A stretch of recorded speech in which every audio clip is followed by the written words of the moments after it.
Bonjour à toutes! Dans cette séquence, je vous explique comment prendre vos mensurations pour connaître votre taille de soutien-gorge. Comme vous êtes beaucoup sur notre page Facebook à me poser cette question de savoir quelle est ma taille de soutien-gorge, pour y répondre, je vous ai concocté cette petite vidéo afin de pouvoir prendre vos mensurations et connaître votre taille de soutien-gorge en curviquette. Et je dis bien uniquement en curviquette parce que cette méthode, je sais qu'elle fonctionne bien avec cette marque que nous faisons chez Osé. Par contre, je ne peux pas vous garantir que cette méthode fonctionne avec d'autres marques de soutien-gorge. Alors, il y a deux choses qu'il faut savoir sur un soutien-gorge, c'est connaître votre taille de sous-poitrine qui correspond à un chiffre, c'est-à-dire votre tour de dos, et ensuite une lettre qui correspond, elle, à la profondeur du bonnet. Alors, avant de prendre vos mesures, vous allez vous procurer ceci, c'est-à-dire un mètre couturier.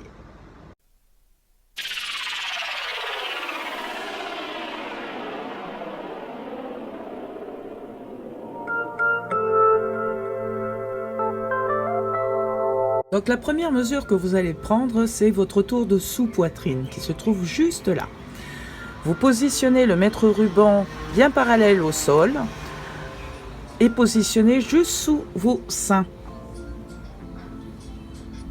Ce qui correspond à la largeur en fait de votre soutien-gorge. Et là, comme vous pouvez le voir, ça correspond au chiffre 100 éventuellement. Sur un 95 par exemple, et une fois tendu, ce dernier vous indique par rapport à un mètre ruban qui fait bien 95 cm et cela tendu. La deuxième mesure, c'est de prendre votre tour de poitrine. Donc vous positionnez le mètre ruban sur la pointe de vos seins. Ce dernier, il faut qu'il soit toujours parallèle au sol en faisant tout le tour de votre dos pour déterminer votre taille de bonnet. Parce que la taille du bonnet correspond à une lettre et cette lettre, on va la déterminer avec cette mesure. Il faut savoir qu'il existe plusieurs tailles de bonnet, A, B, C, D, E, etc. Donc cette mesure, elle est parfaite pour une poitrine bien maintenue naturellement. Maintenant, pour les poitrines qui s'affaissent, ce que je vous conseille de faire, c'est de prendre exactement la même mesure et de vous pencher en avant en faisant bien attention de ni trop serrer ni trop relâcher votre mesure, de façon à ce que votre mètre ruban reste toujours au niveau de la pointe de vos seins. Maintenant, vous allez faire le calcul suivant. Prendre le résultat de votre tour de poitrine moins le tour de sous-poitrine qui va vous donner un chiffre. Donc le résultat, moi je vais reprendre les mesures que je viens de faire sur le mannequin, c'est-à-dire 112 cm de tour de poitrine moins les 94 cm de tour de sous-poitrine, ça me donne le chiffre 18 et c'est avec ce chiffre-là qu'en me référant à mon tableau, je vais pouvoir définir la taille du bonnet correspondant. Et là, en l'occurrence, 18, comme vous pouvez le voir, ça correspond à la lettre D. Mais ce n'est pas terminé. Avant de continuer, il vous faut arrondir la taille de sous-poitrine. Là, nous avons trouvé sur le mannequin 94. Et 94, c'est égal à 95 parce que tous les soutiens-gorge, c'est soit du 90, 95, du 100, du 105 et ainsi de suite. Et mes mesures correspondent au 95D.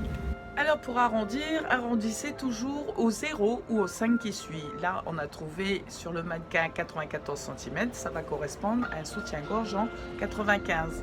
Maintenant, vous avez trouvé 107 par exemple, et vous arrondissez à 110 et ainsi de suite. Donc une fois que j'ai pris mes mesures, j'ai été regarder dans mes petites boîtes magiques où se trouvent tous mes soutiens-gorge et j'ai sorti un soutien-gorge en 95D. Et là, je vous montre la lettre D et en taille française, bien évidemment, le chiffre 95. Donc on est bien en 95D et comme vous pouvez le constater, le soutien-gorge lui va parfaitement, lui va à ravir.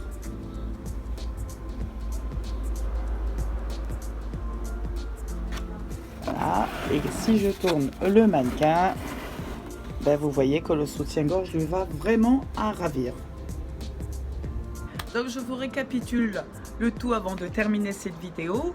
Alors la première mesure à prendre, c'est votre tour de sous-poitrine.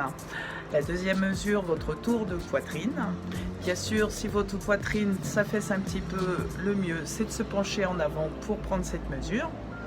Vous définissez la taille du bonnet avec la soustraction, c'est-à-dire la taille de poitrine moins la taille de sous-poitrine. Ça va vous donner un chiffre, et avec ce chiffre, par rapport au tableau qui est sur notre page Facebook, vous pouvez consulter à tout moment dans l'article comment prendre ces mesures de soutien-gorge. Vous définirez la lettre qui correspond à votre taille de bonnet. Et une chose importante, c'est n'oubliez pas aussi d'arrondir votre tour de sous-poitrine au chiffre, au 0 ou au 5 suivant. Voilà, donc j'ai fait le tour. J'espère que vous avez aimé cette vidéo, que vous l'avez appréciée, que ça a répondu à quelques questions que vous nous posez sur notre page Facebook. Vous avez aimé cette séquence, je vous invite à la partager grandement. Et puis si vous désirez simplement la revoir, vous pouvez la voir ici sur la page Facebook ou bien sur notre chaîne YouTube. Et je vous dis à bientôt dans une prochaine séquence. Ciao, ciao!